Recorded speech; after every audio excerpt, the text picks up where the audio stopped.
யார் கர்த்தருக்குள் மகிழ்ச்சியாக இருக்கணும்? ஏற்கனவே சொன்ன கர்த்தரை நம்புகிறவர்கள்.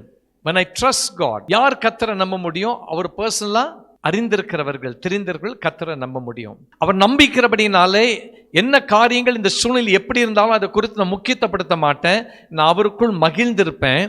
ஏன்னா அவர் எல்லாவற்றையும் எனக்கு மாற்ற வல்லவராயிருக்கிறார். எங்கெல்லாம் பழம் இல்லாம, எங்கெல்லாம் காய் இல்லாம, எங்கெல்லாம் எதிர்பார்த்த காரியங்கள் ஒன்றும் நடக்காம, இங்க தொழுவத்தில் ஒண்ணுமே இல்லை, வயல்வெளியில ஒண்ணுமே இல்லை, அது எல்லாம் கர்த்தர் மாற்ற வல்லவராயிருக்கிறார்.